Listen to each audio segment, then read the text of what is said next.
So, brand new telly, and guess what I get to do? I get to fix the frets on this thing. I'm gonna adjust my I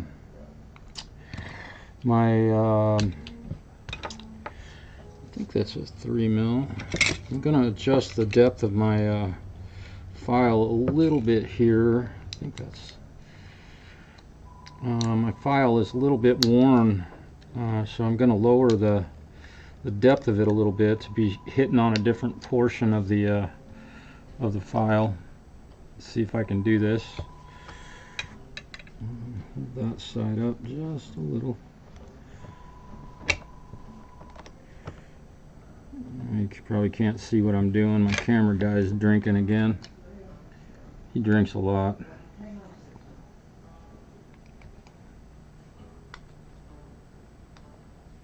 Okay, so I've also been very careful to lower the pickup on this guitar so that I don't hit it. When you're using one of these tools, you've got to be really careful not to catch the top of the guitar or pickup. And I am awful close right there, so we're going to tape that off with some tape here. I've got some tape off of my tape fell off of my bench the other day, so we'll just use some of this. I know you can't see really what I'm, well, yeah, you can. We're going to tape these screws and the pickup off just in case. We'll get a little aggressive here.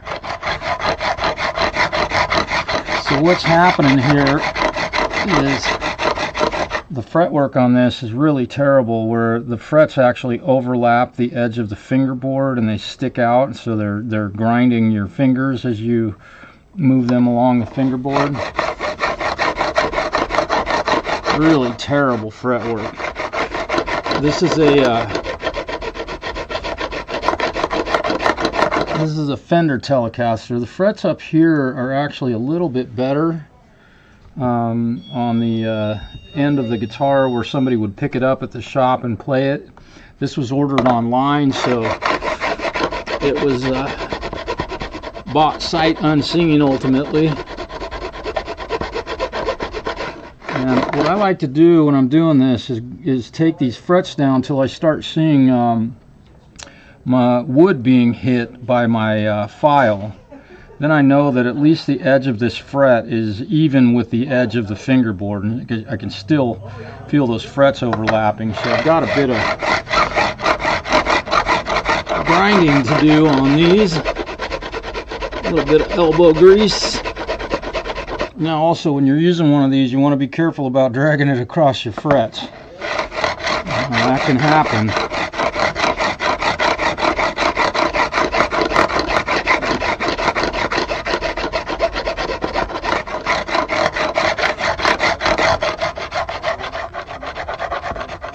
Get down to this end, I'm being really careful not to hit that pickup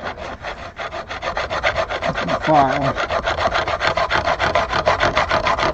I'm long overdue for buying a new one. You can see how much material is coming off of these ones, which is where they were really bad. And it's starting to get a little better. I can feel it just in this little bit of a... Now I ground on these for a bit before I started this stream,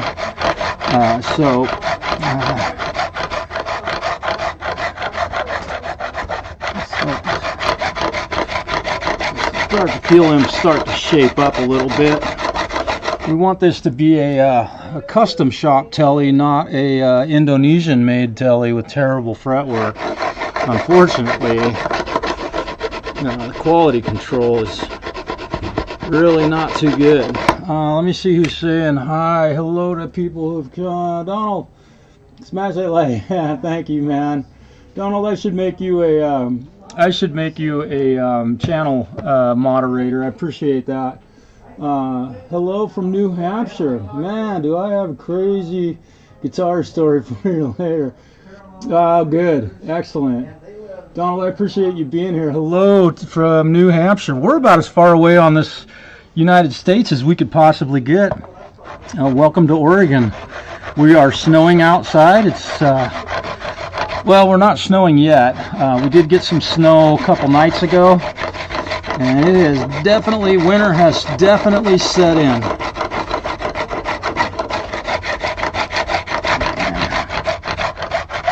Concentrating on these areas where it's just really bad, and I can tell that I've already gotten or pretty close, but I'm still not seeing my file hit the edge of the fingerboard here. This is a let me see. This is a laminated fingerboard, I believe. Yeah, really super thin piece of laminate on the top of this neck. So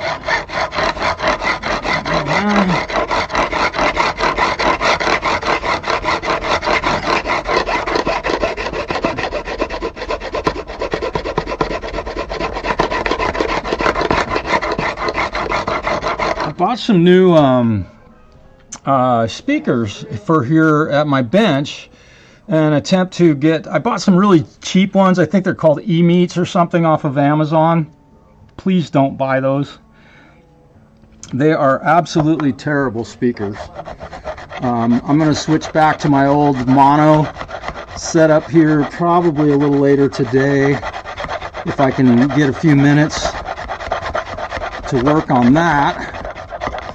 Now another thing you can do is flip the file around. This is mine. I've used this thing. You can see I've worn this thing out, but you can see I'm making contact a little higher on the file now, so I'm not catching that area that I've just completely worn out on this one. I'm due for a new file, and I can see that I'm catching the edge of that pickup right there, so I'm going to have to polish that out. Oops. What did I say? We'll polish that. You'll never know it happened. This belongs to a very good friend of mine who bought this guitar, and he's going to spend as much on me fixing it as he did on buying it. So having done that, I'm going to lower the pickup even further, and we'll see the little bit of damage that I've caused here by hitting it with my file. It just barely touched it, but this is something you got to be really careful of. I have a really good technique for polishing metal. If I touch it like I have on this one, and you want to be careful not to lower these and drop the pickup, then you're taking the pick guard off the guitar to repair that. But I'm not touching the pick guard. I got to get this rag out of the way. Let's see, and you can see my rag is just hanging up on the sides of these pickups, or the frets. It's just terrible fretwork on these. So really sad. I mean, you can see that my rag is, if I drag it along there, we'll see it. It's hanging up. Good example of really absolutely terrible fretwork. But that's typically what you'll get when you buy a really affordable instrument. And you know, I mean, I know a lot of my clients really enjoy having me do their work for them. So I have guys that buy, you know, American Strats, and they bring them to me, which is really makes me feel good about my quality of my work, because they'll bring them to me before they play them, which is kind of the deal. Luthier of sorts. Good for you. Excellent, man. It's good to see that. Justin, if you have a chance to share a little bit about your guitar story, feel free to share it in the comments, man. I am curious. You have got my curiosity aroused. One thing is, have a good file.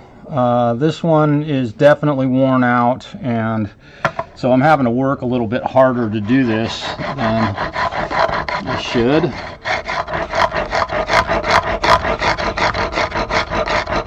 You can even see where my rag, pieces of my rag have gotten hung up on these edges of these frets. Of course, they're sharp now that I've filed them, but Boy.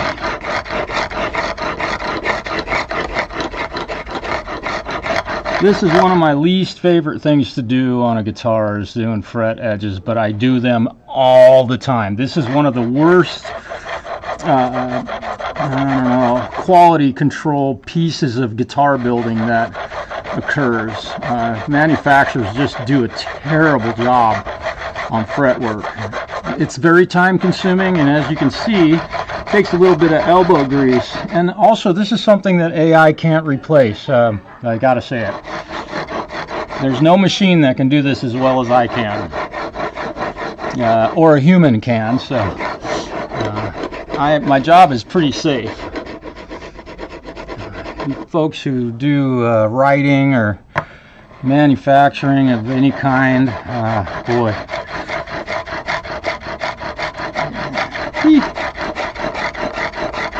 I avoid AI at all costs. I don't use it. I don't use ChatGPT. I've never visited the website, and I can say never in a way that I mean that I have never gone to it intentionally, aside from maybe somebody sending me a link or something that I actually clicked on to read something, or some lyrics that somebody thinks that are great that were created by a machine. That's fine, but not me.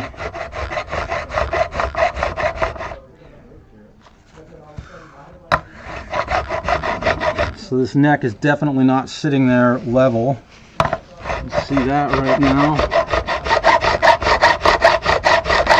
And I think the neck is tilted kind of, it's a little bit lower on this side than it is on this.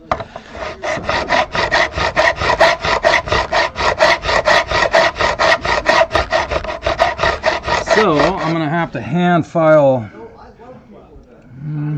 This side is really not nearly as bad, but it's bad enough. When you're building guitars, if you buy a guitar kit, always do this. Use one of these tools. This is a 30-degree angle, so the angle coming up the fingerboard is 30 degrees. That gives you a real level playing field that you can then level and crown. And you can see that there's all sorts of metal coming off of these, but no wood. So you can see that the ends of these are sticking out past the edge of the fingerboard. And you see these large chunks along here. I'll get you a little bit closer in here so you can see what I'm talking about. This. I'm going to go over this one section so you can see where I'll kind of stop. I can see a little contact maybe being made right there.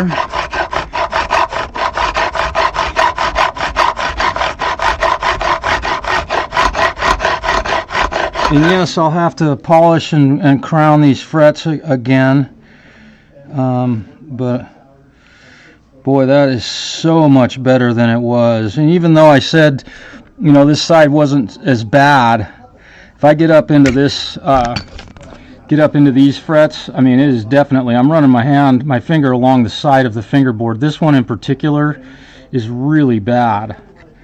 And you may even hear me when I get up to that fret. It may go tick really loudly because the edge of my file is going to catch that fret pretty hard.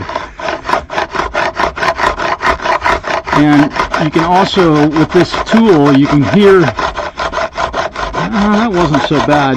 You can hear the high and low frets. It's clicking because the edge of my tool is hitting the tall frets on here. So we'll be doing a level and crown on this guitar also. A lot to do on a brand new guitar, but you know, it's a beautiful Tele. I haven't plugged it in. I'm not going to play it until it actually plays good, so no reason for me to plug it in and check the electronics yet. But you can see how much material I'm taking off of here, and I still, we're right on the edge of calling that well enough. But this one, definitely too long. They just did not do a good job on these frets. Pretty common on affordable guitars. And I hate to say it, but in a lot of cases on guitars you do get what you pay for. Terrible as that sounds.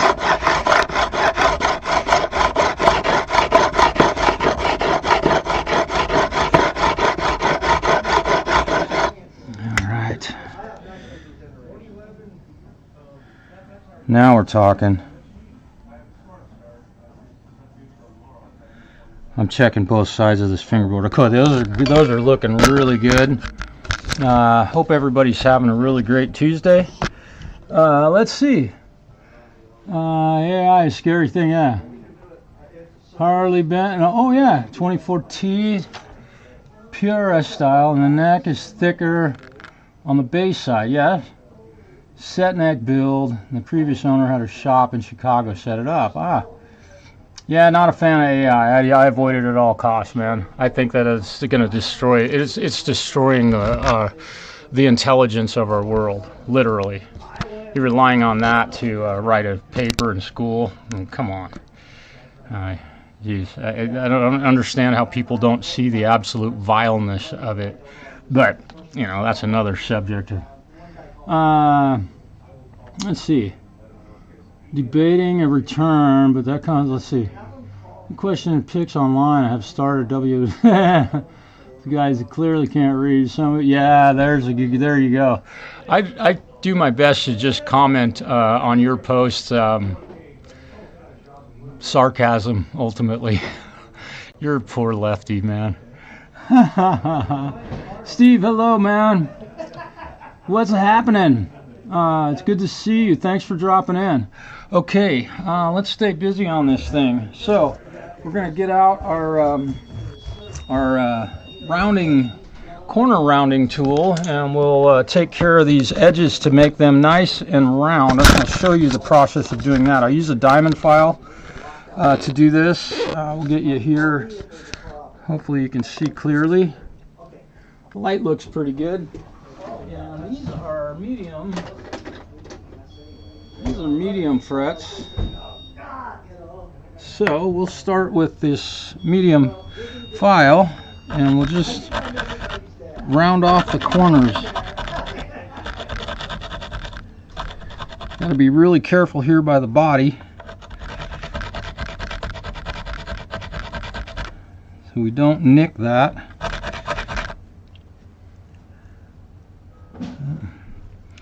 And well, I'm going to go ahead and do a couple of these. I like to rock my file kind of back and forth a little bit. This file is actually too big to do that, so we're going to go with a different file. Where are you? Where are you?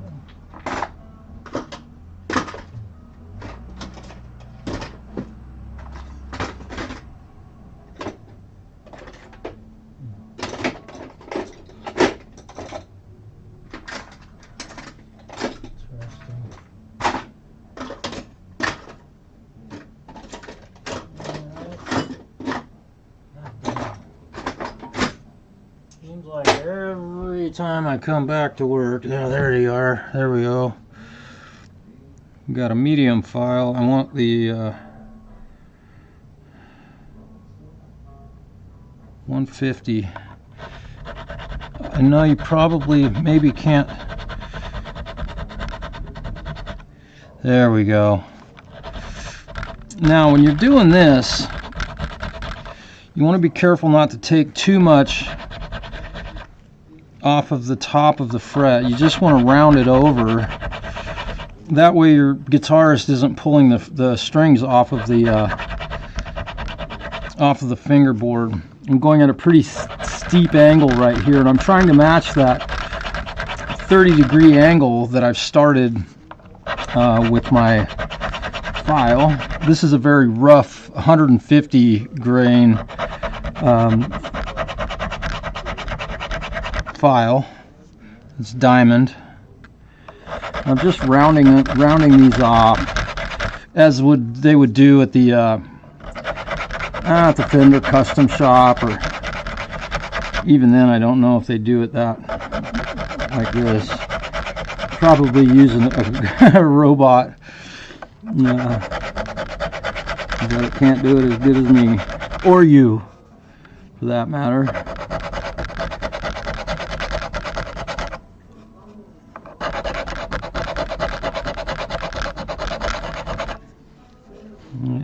And yeah, with these files, you can catch the little edges next to the frets, and maybe make them discolored, or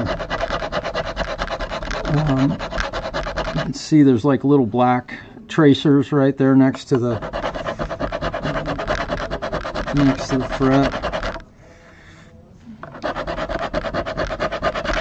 Maple fingerboards are so I don't know what I would say, volatile when it comes to leaving marks or anything on them. Of course I'll clean them, but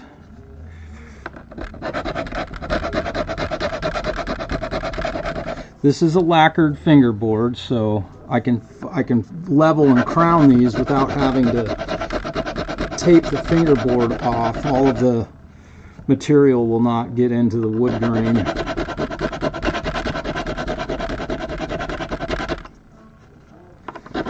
Boy, this feels so much better. I wish I could let you guys feel the difference in before and after.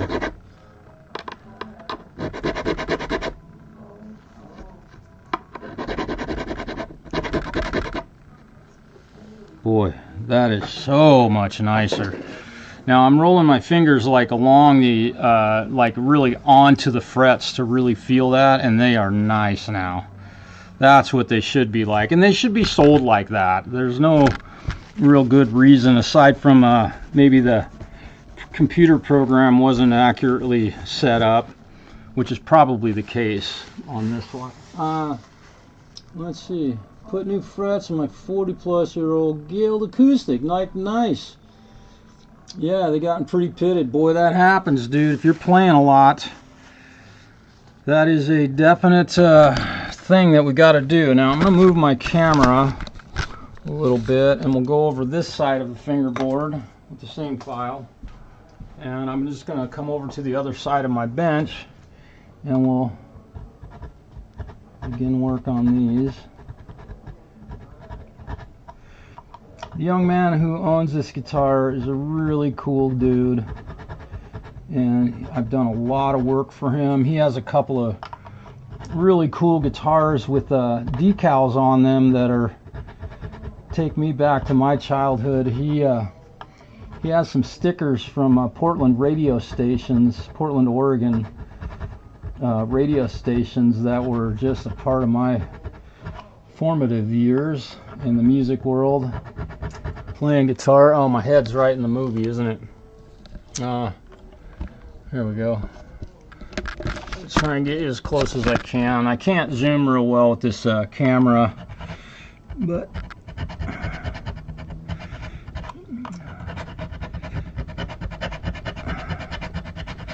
so those of you who might not be aware, I have to rent an apartment because apparently I don't work hard enough, and I haven't worked hard enough my whole life to be able to buy a house, right? I don't think most of us haven't worked hard enough to be able to afford a home in this day and age. But that only is for very rich people, or people who can inherit one from a parent or a grandparent who has to leave our planet for those obvious reasons.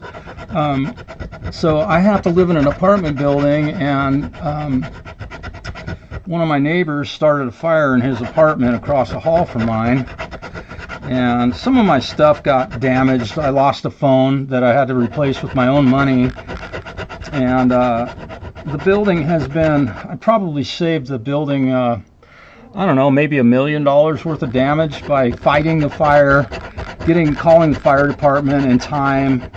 I got a lot of people out, probably didn't save any lives, but definitely got people out before it could have been a danger. And the apartment owners were kind enough to offer me 1 month worth of free rent, which is very kind of them, which I gladly accepted. However, they want me to report the damages to my insurance company.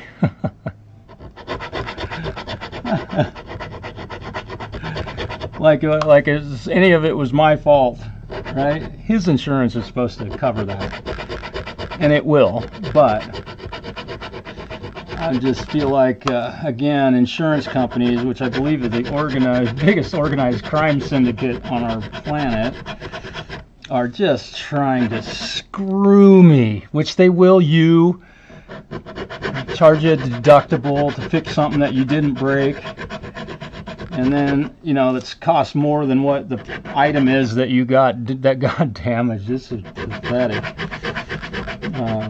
So again, another Christmas of mine that's been stunted a little bit, my excitement. So forgive me if I seem a little I don't know, disappointed right now, but man, I can't seem to live anywhere that has smart people and people that aren't mentally handicapped or dealing with a mental illness. Boy, this sucks. This guy started the fire in his apartment. Nobody knows why. They haven't arrested him yet, probably because he's mentally handicapped. Shouldn't have been living there on his own, I think. So there's a lot of blame, except for me. I was just living there. So again, if I seem a little short today, that's pretty much why. I'm just totally getting screwed.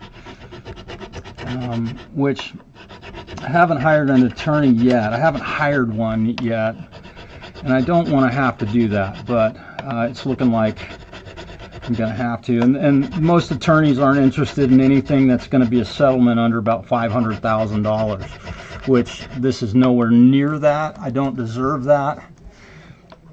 But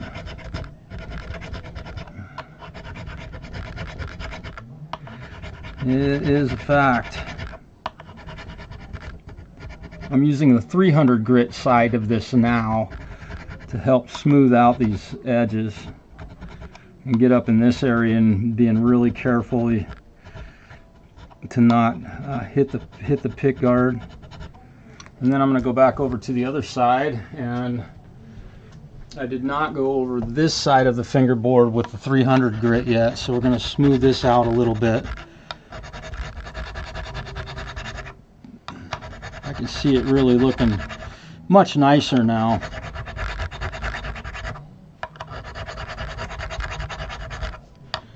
Kind of rocking the file. This is something that you really got to get a good touch for in doing this, to make these, you know, there's a specific type of shape that you want to try and create with these tools, and the way you achieve that is by using them a lot. It's kind of like playing in a band. You want to be good, you got to do it a lot, right? Paul Gilbert right there. I think he's one of the, I love Paul. I'm not a super fan of his music necessarily, but him as a person, he is awesome. And he lives in my old hometown now, so that's cool. Some friends of mine helped him produce the Werewolves of Portland record. Kevin Hahn. Not really necessarily a friend, but somebody I played in bands with back in the day. And great musician. Guitar player, vocalist. He does lead vocals for a Journey tribute band in Portland, and they are incredible. Tribute bands are the ones that are making all the waves in Portland right now, and it's about 6 guys that play in like 8 different bands. Tribute bands, all the same members. They just call it, you know, a Guns N' Roses tribute or a Journey tribute or Testament or Iron Maiden, all the same guy. Metallica, all the same guys. And they're great musicians. Okay, this is starting to look really good. Now what I'm going to do right now is level the fingerboard, and we're going to see how level these frets are.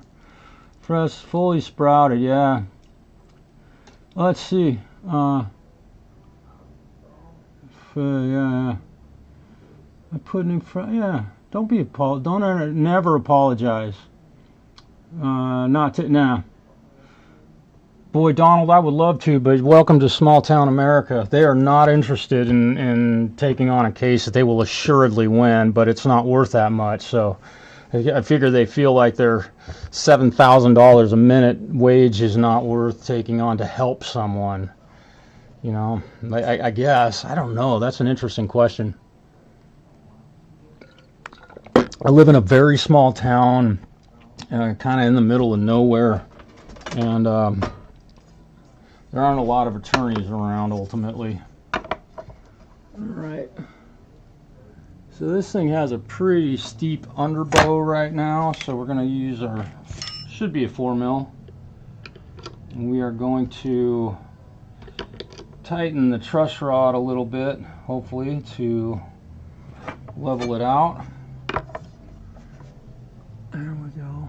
What I'm doing now is getting the fingerboard level. It's got a slight underbow in it without even having strings on it at this point. So, let's see.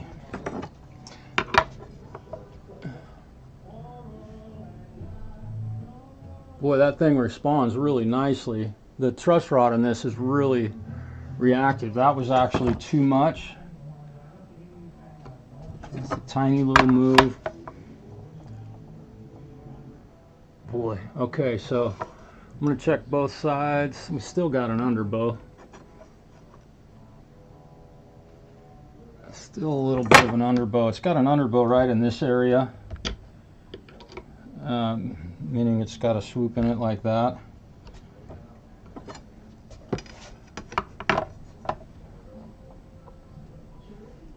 Just want to make sure that we don't get a back bow in it by turning that truss rod so far. So the neck is definitely twisted on this instrument. It has an underbow here, but about right here the underbow stops, so the fingerboard is not technically level. So I'm going to split the difference, unfortunately, and have to do that. Now let's check with our rocker bar and see if we can find any unlevel. Yeah, Donald, that's true. Yeah, not typically for a civil case. Yeah, that's true, man. You want help, especially from an attorney. You know, it's interesting because I have some attorneys that I've had as students, and even they aren't interested. You know, they practice different types of law than this, and the way laws are written, especially in Oregon, for protecting homeowners, landlords, it's definitely slanted in their favor. You know, all that happened was there was a fire here and I had a little bit of damage, and I just want to get my apartment cleaned, and I don't want to have to pay anything for any of that. It's not my fault.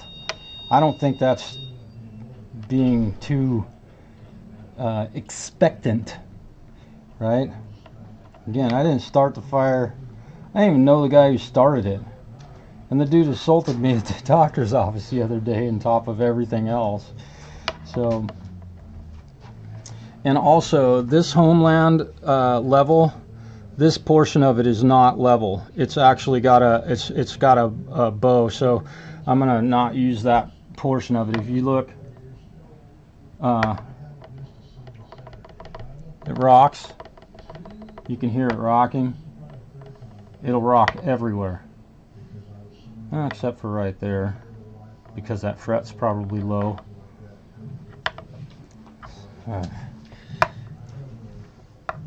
So I'm going to say that these frets are so close to being level that I really don't need to do a level on it.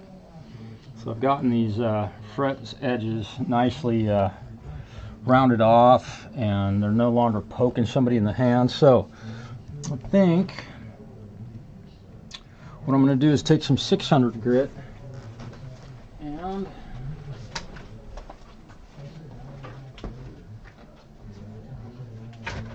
actually going to start with some 400 grit. We'll get you over here so you can see what I'm doing.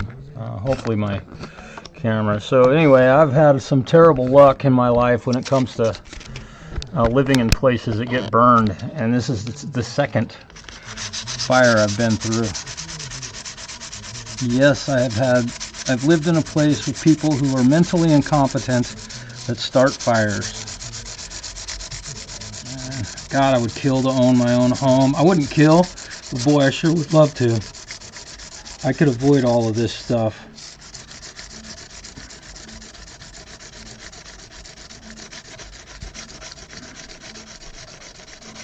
But I guess I don't work hard enough to be able to buy a house and all that. The only people I know that own homes are basically people who have inherited them ultimately. It's really sad. My dad, you know, bought a house in Portland as a writer for the Oregonian. Do that now, I dare you. There is no way you could afford to buy a house with one job. I mean, barring being a doctor or something like that. Pretty sad state of affairs we've landed in. So now all I'm doing right now is just smoothing off the edges of these frets so that they're not all scratched from the filing tool. How goes the battle? Good. Good. This is much improved so far.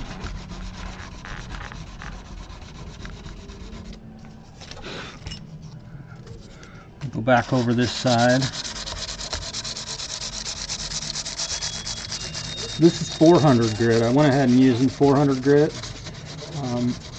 I'm being really careful not to hit the fingerboard with it to scratch up the fingerboard. And all this stuff we can clean off. You know, the darkness from the sandpaper touching this. It's part of the price we pay to do this work and do it as well as we can. Sometimes things get a little discolored or the finish gets a little bit boogered up, but you know, that's just I don't know, the appearance, I suppose. So now I'm going to switch up to some 800. Let's go with 1,000. What the heck? Use 1,000 grit just because I can. We'll hit it nice and hard with some 1,000 grit. I know, 400 to 1,000. What's the point, right? We want these things to feel nice. At this point in the game, it's really difficult and it's very time consuming to try and make them look perfect. If I had done these frets myself, I would have done a lot of this before any of the finish was done on the neck or anything like that. And then we would be safe from scratching anything or having any roughness on the fingerboard. Which this is looking really good as it is. Looks really nice. You can see that the discoloration there, and we'll take care of that with some cleaner. All right, I'm going to go over this side.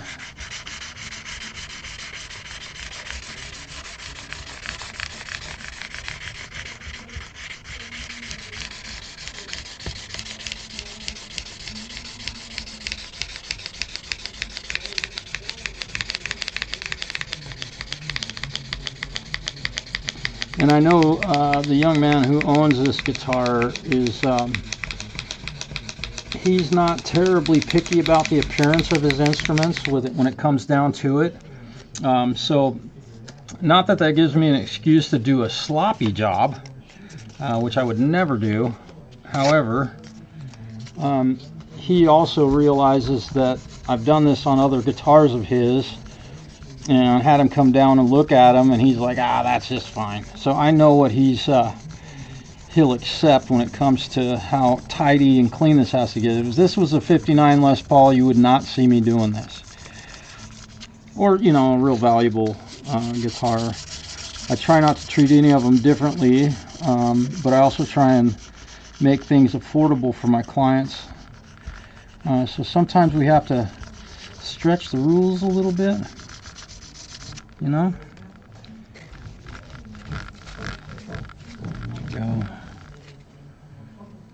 All right. Oh, that feels so much better, you guys. I wish you could feel this.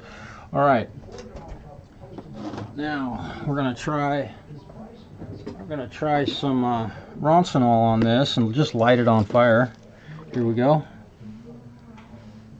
Get a little bit of cleaner on here. Got a brand new rag, nice clean rag, and we'll see. So ultimately what I've done now is I've relicked his guitar for him a little bit, but you'll notice also that I'm able to wipe the edges of these frets, and my rag is not hanging up on them like it was at the beginning of the video. You can go back and rewind and see how my rag, when I would drag it over these frets, it was hanging up like profusely on the edges of these things, and now we've got them all nice and rounded off. They're not biting your fingers. Okay, they look a whole lot nicer too. Alright. Now also, you don't want to leave either upper side of your fingerboard. I got to check my alarm clock. Okay. I got to check the upper side, because a lot of people play with the thumb over the top, and you don't want them grabbing that, the whole Hendrix thing. You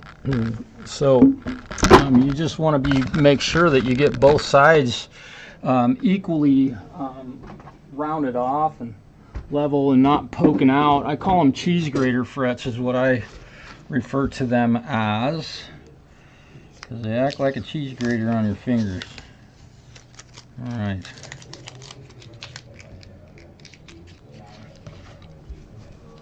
So I can see there's pieces of plastic sticking up where the pick guard was taped down. I can see some plastic sticking out here.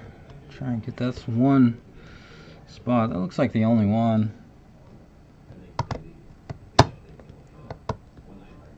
Alright, got it.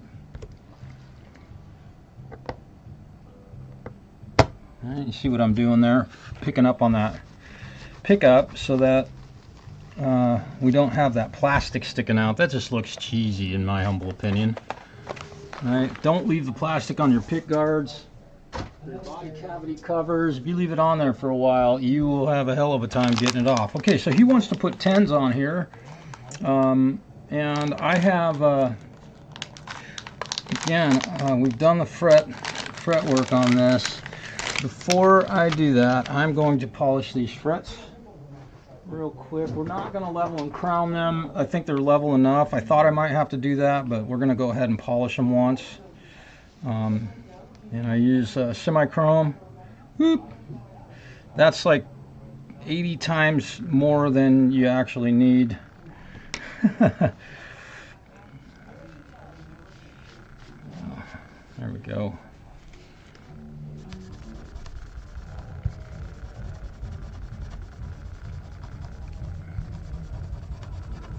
And you'll also notice that as I do this, the little darkness on the edges of the fingerboard are going to start to go away because I'm polishing that stuff out of the guitar. You can see how much guck is coming off of there. All right. So now I'm unrelicking his guitar, and of course I'll clean the fingerboard when I'm done with this. I like to do this first. That way I don't have to do it twice ultimately. You can see it'll darken up the fingerboard in the places where the polish hits it. So again, we're unrelicking a previously relicked fingerboard. Let's see if I can get some of it off of here.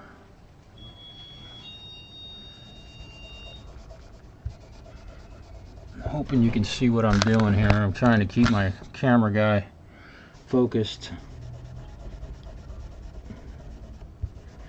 It's amazing, you know, you go over these frets, even brand new on a brand new guitar, boy, they look so much better after you use a little bit of semi-chrome polish on them. It's good stuff.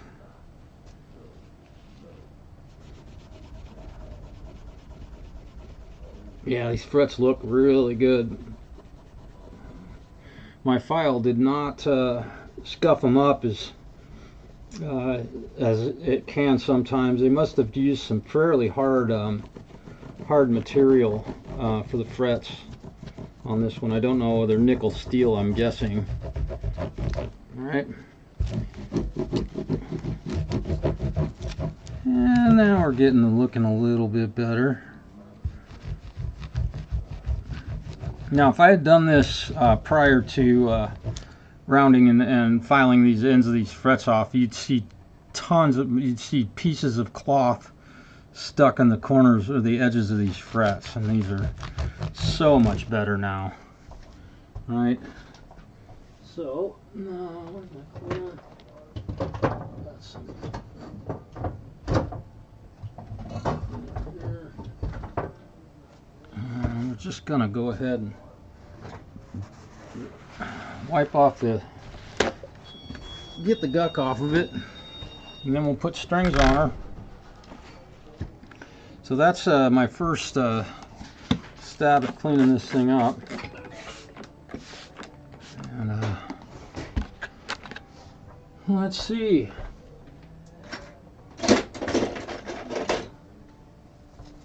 I'm gonna go rinse my toothbrush off.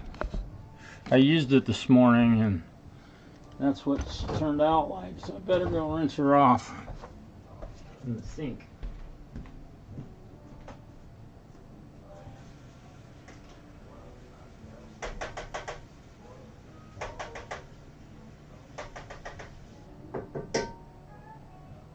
Much better. Yeah, I appreciate everybody liking and subscribing to my channel. It's very cool of y'all, and all the help that I've received from y'all has been very, very kind. And you know, I try and be as honest and truthful as I can on doing these repairs live. Not a lot of guys will do this, so. And you know, there's obvious reasons why these videos can get kind of long and drawn out, and kind of watching somebody spend half their time cleaning a guitar. But hopefully, maybe if you need to clean one up, my videos might help you with some methods that I use, and I use them professionally, meaning I get paid very little to do this, but it's hopefully maybe you can learn something from this. So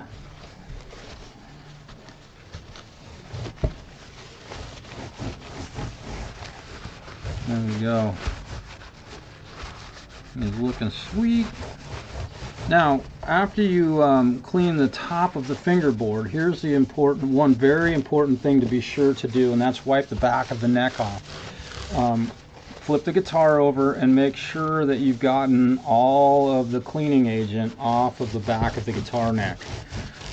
Sometimes this the guck that comes off of the fingerboard, it's kind of dark colored in most cases. It'll stain the finish on the back of one of these things, so you want to be really diligent about getting all of the cleaning agent off the guitar. Now of course I'll polish this guitar. You can see that there's some marks on the pickup right now. We'll clean all that off, but you want to get all the cleaning agent off of the guitar. I'm just using like a household cleaner, Simple Green. I don't think I used Simple Green on this one. In fact, that wasn't Simple Green. It was some kind of affordable cleaner bought at the dollar store or something. Any of that stuff will work. All right. Be sure to get all the stuff off of the guitar. Don't spray the polish. Don't spray this directly on the instrument, by the way. Okay, just so we're clear. It says right on the bottle.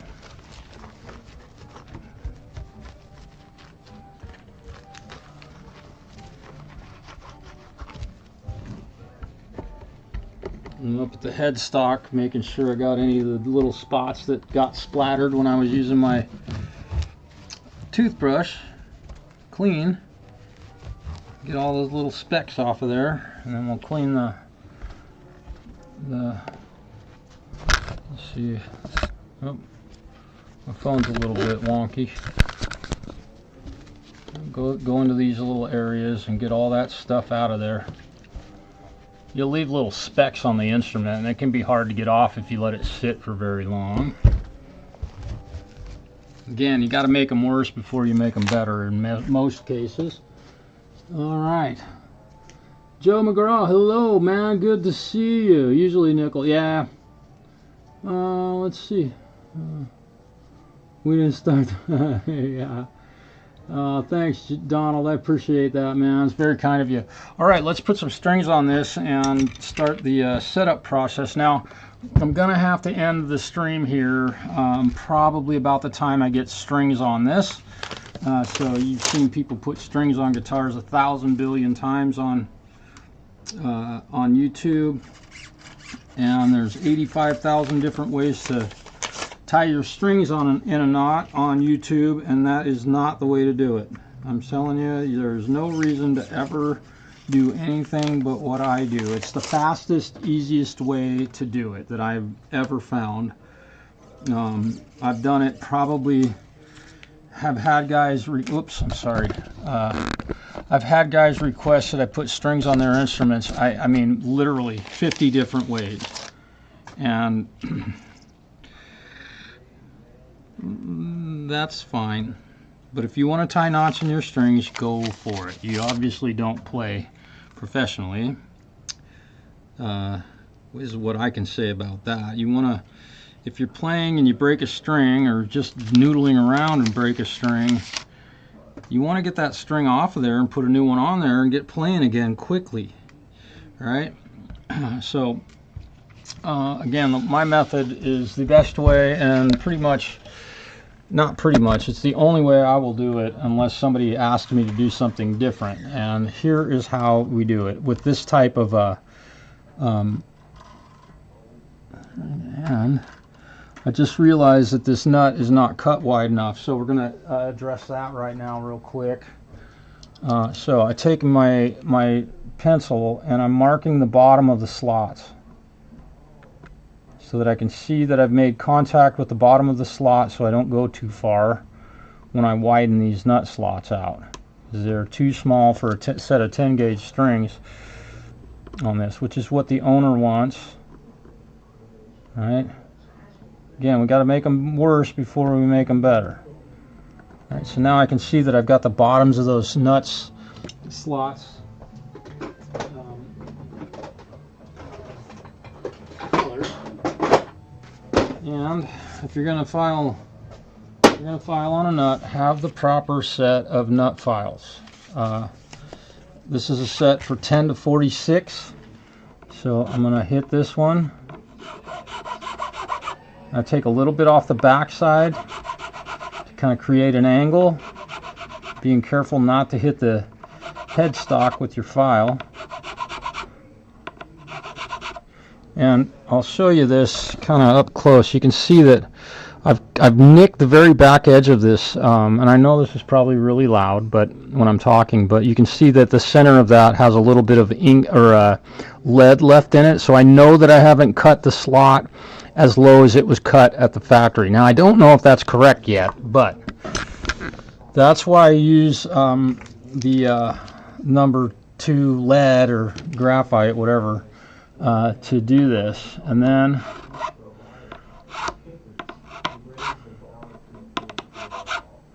when I've erased the lead out of the slot,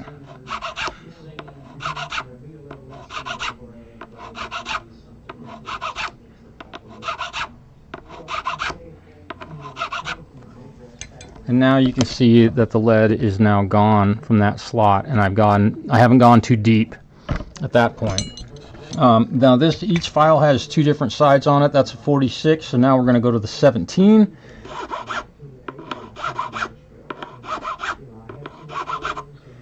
You want to be real gentle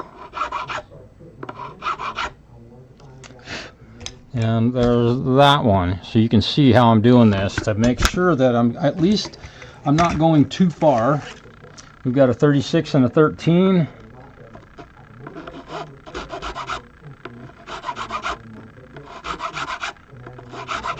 Boy, these bigger string nut slots were definitely not even close for a set of 10s. There we go. We've gotten that one down in the 13. And they're not big enough on the treble side of the fingerboard also. So, potential is that these strings would have been getting pinched in this nut. And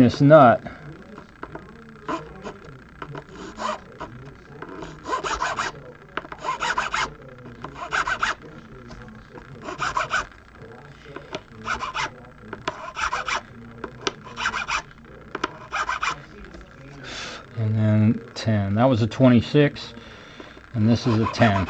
He wants 10 gauge strings on his guitar, so we will do that.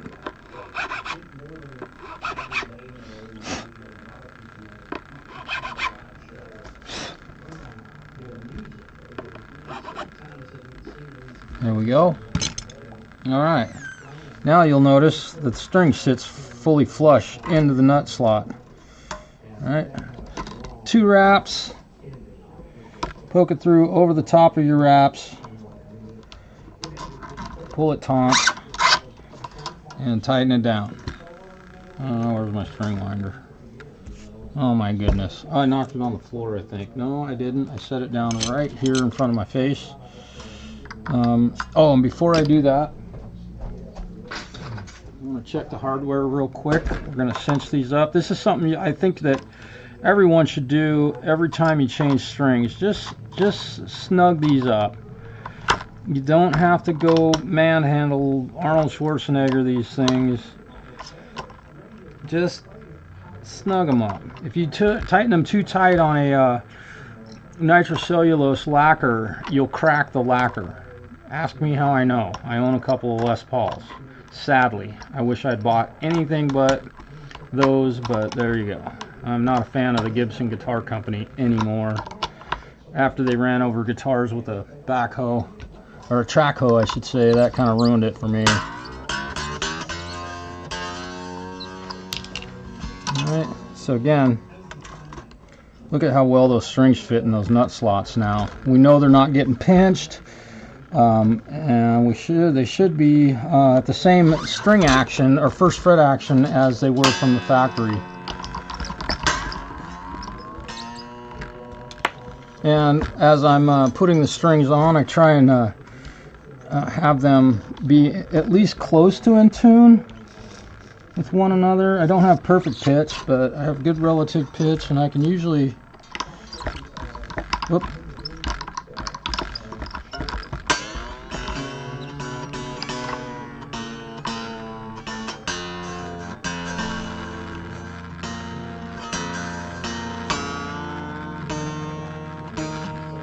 We're getting close. And I can do this pretty quickly, right? Doesn't take too long. On the unwound strings, 3 wraps and through the hole. Been doing this for like this since I was 10 years old. I think I was 9, and I haven't ever done it any differently. And I have never had anybody complain except for guys that want them done differently.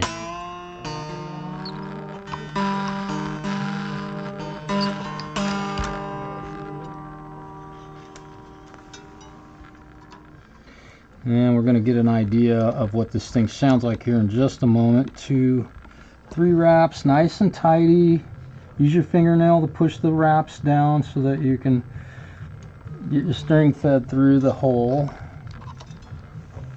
And pull it tight at the other end. And cinch her up.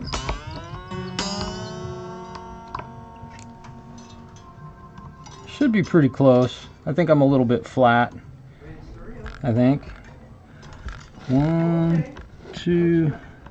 Yeah, I'll go see what Steve's up to. I think he has to look at a car, but I will come after that. Is that okay? Okay, I'll get there as soon as I can. Alright. Now I noticed that the string just pulled out of the string tree.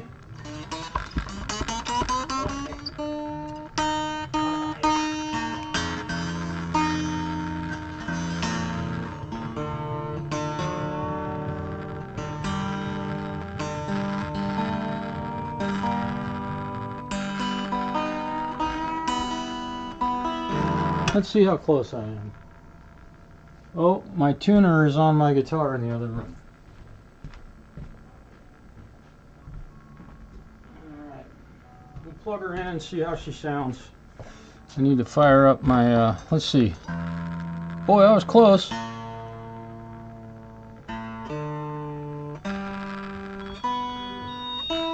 Top three were perfect. Not bad. I still got an ear. Alright. Watched the video last night.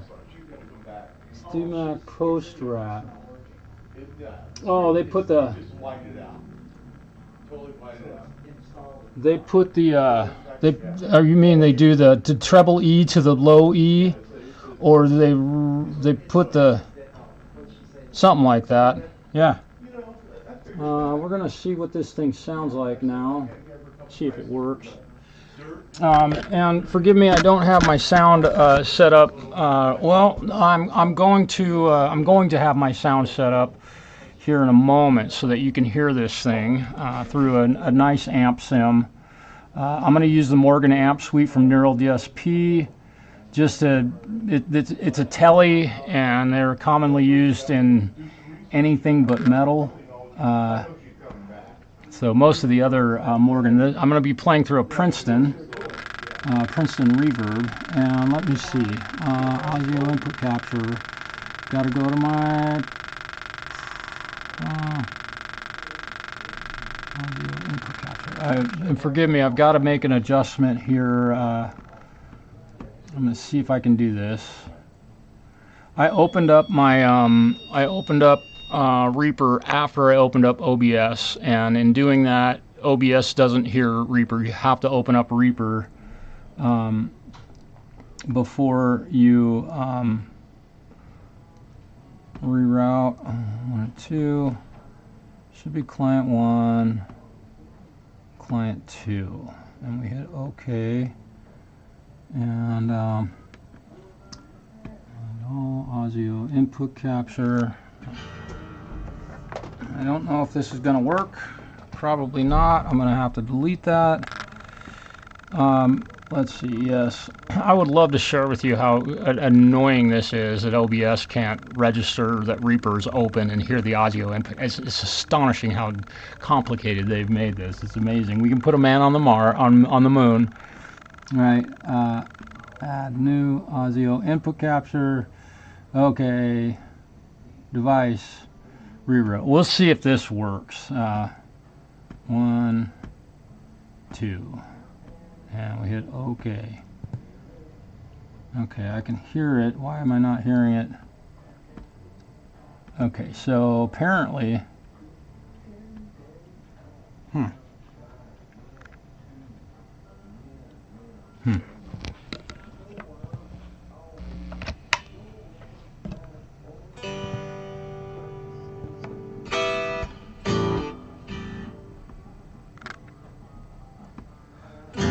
Okay, there we go. Now I'm going to put a compressor on my vocal mic. I got a lot of gain on it. I'm going to turn the gain down. I know my mic might have sounded a little bit loud today, but seems like I have to gain this one up a lot. Okay. I'm going to go, and then we're going to do audio input capture 2, and we'll hit threshold. I got to turn that all the way down. Come on. I know this is getting real. I should show you what I'm doing here, just so that if you ever do use OBS, there's definitely an order of operations that you have to use to get your audio from your DAW into OBS, and then not have your DAW. I've got a set of stereo speakers here that absolutely suck, and we'll see how sucky they are again now that I can hear that output jack. Okay, so again, brand spanking new guitar. This thing is brand new from the factory in Indonesia. And the output jack, I'll get you up here so you can see this. Again, you do get what you pay for, because it's not like this thing is rumbling around on a gravel road out in the ocean on a boat. You can see that the output jack is loose, and with these ones, oh boy, so my finding stuff like this and fixing stuff like this on almost every guitar ever made is really annoying. This should be something, oops, this should be something that should not happen on a guitar. And with these types of output jacks, the way Fender does their output jacks, there's no way to hold the jack solid from the outside and get a wrench on it to tighten up the nut. So you have to take the electrical panel off of the guitar on these. I mean, they just make things, I mean, obviously, all due respect, good job Fender in inventing the guitars and all that, but you know, your methods are definitely leave a lot to be desired. Alright, so I got a full turn on that nut. Okay. And now the output jack is not going to fall out of there on this poor kid who bought this guitar. So let's see, yeah, that's the correct direction. Alright, so let's put this back. So I had to do all that just to tighten the output jack. But these are things that, you know, if you don't work on your guitar very often, you know, a normal guy might just stick a wrench on that thing, probably would not have a 1/2-inch nut driver, and so trying to tighten that up, it would equate to using probably a pair of like bent nose pliers or something, and then scratching up the finish. Most output jacks require have a 1/2-inch nut holding them on. So let's plug this thing back in. That feels a whole lot better. Okay, now I'm really not hearing much.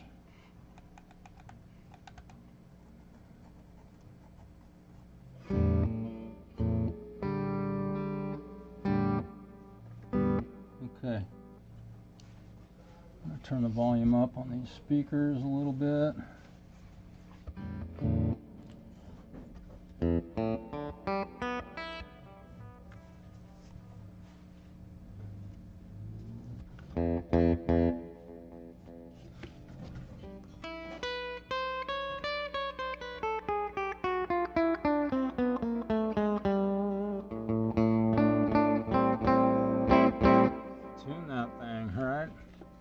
Sounds all right though. Let's get her tuned up. I haven't stretched the strings at all. I'm going to stretch them real quick, and we'll play this for a moment. Just to see how she plays. I can see that the string action is really high.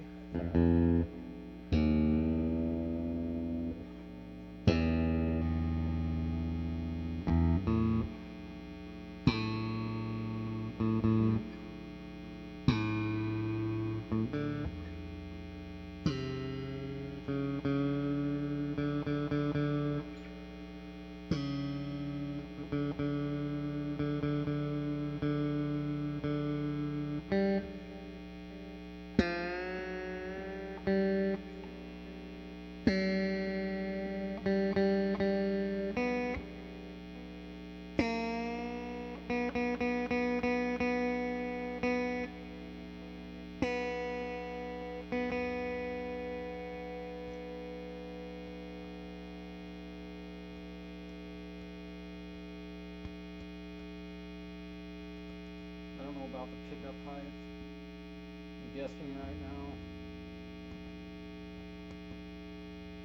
Just getting them close.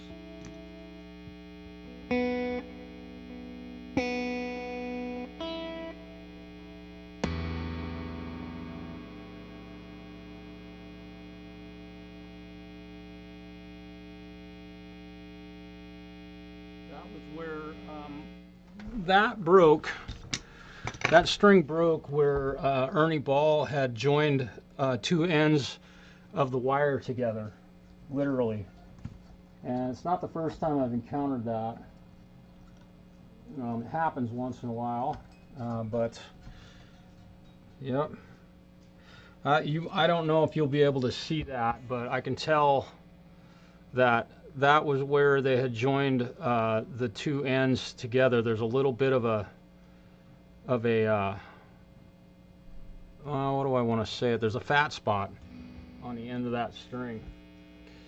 So thank God I did that and you didn't when that was your last set of strings at home, right? I gotta go grab a 10 gauge string. I'll be right back.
Yeehaw!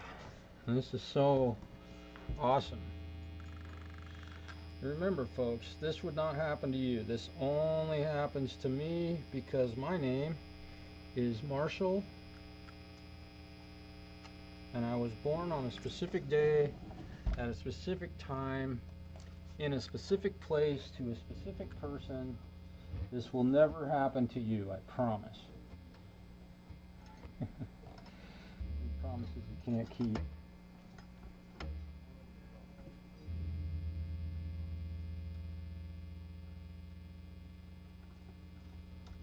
I was hardly pulling on that at all and it broke. Rewind, you'll see.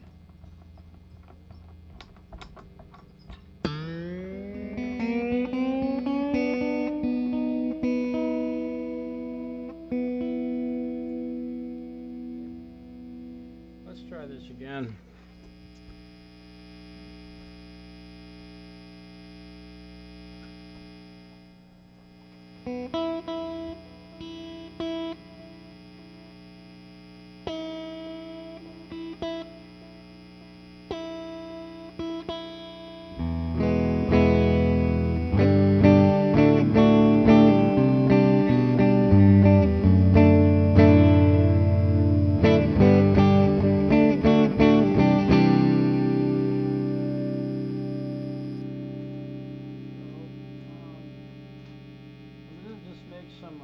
Preemptive strikes again on the string action. It is way too high, and so we'll lower each one of these saddles. I love these saddles, these are good ones. They're solid instead of the S-shaped Fender tragedy. Well, let's see, 3. I'm just going to adjust this a little bit just so that it feels okay for me to play it.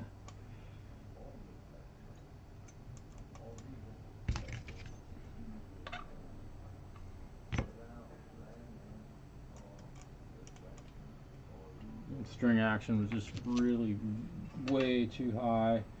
Measure on a Fender, you measure at the 17th fret, not the 12th. That's the way Leo wanted it done. I'm not going to argue with him. And we want to, you know, try and set this guy up to have some fairly low string action.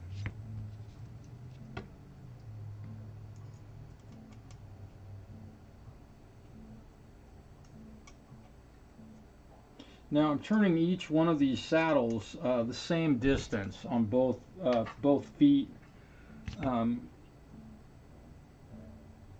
except for the ones that aren't level. That one wasn't level. 4.5. We're at 5 there. So let's.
Heights to adjust.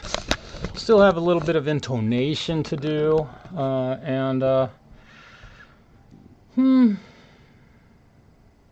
that's about it, I think.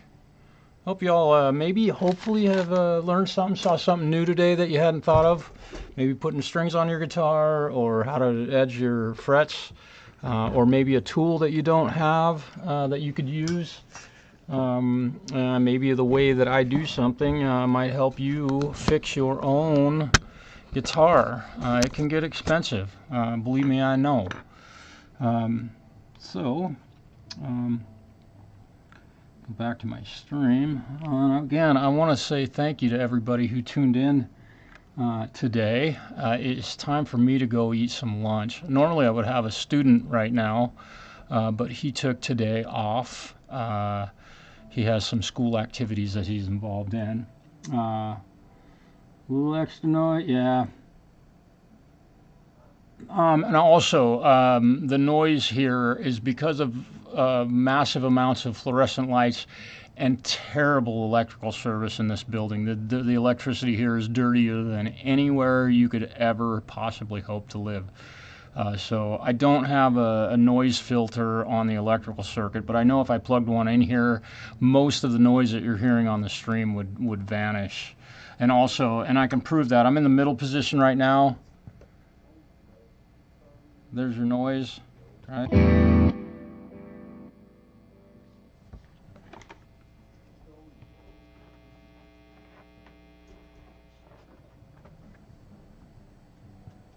Okay, so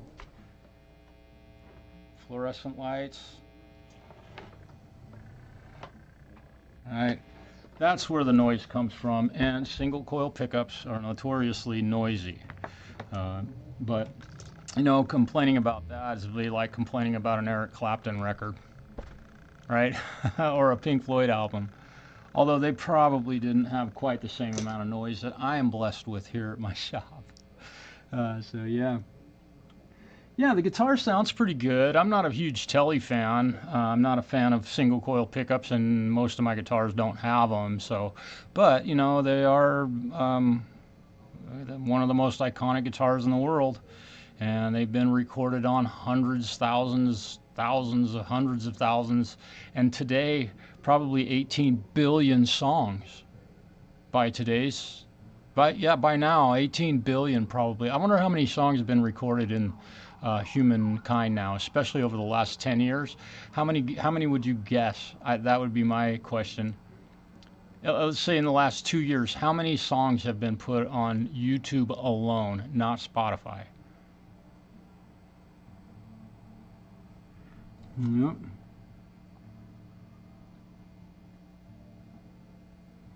Simply to make one. Scatterbrain. Joe. Jampro, perfect answer.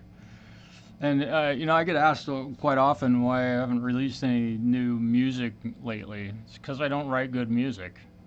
I'd be straight up honest. I don't want to put stuff out there that's not. I do live streams and I play live. And I'm not Joe Satriani or Steve Vai or Paul Gilbert or anybody like that, but I think it's enjoyable to watch somebody play some music. So with that, you guys have a really great rest of your Tuesday. I'm going to go eat some lunch. I'll come back down here and finish this thing up and do some guitar lessons this afternoon. You guys have a really wonderful Tuesday. Thank you for being here. Be sure to hit the thumbs up and hit the subscribe. It does help. And anything you donate to my channel or my GoFundMe right now goes to a good cause, and I do see the money. My channel's big enough now and it's getting enough views that I make the minimum every year. So if you do care to do a super chat or anything like that, I definitely get it. Don't do super chats though. If you have an option to do a PayPal or a Venmo or anything other than YouTube super chat, although it looks really cool and you get your name put in public and lights and all that stuff, YouTube takes 30% of that. The person you're giving it to doesn't get 30% of what you just donated. So remember that. Even on other channels, it doesn't matter. So Venmo or PayPal, if they have an option for that, do that. All right, you guys. Peace. Do it for Dale.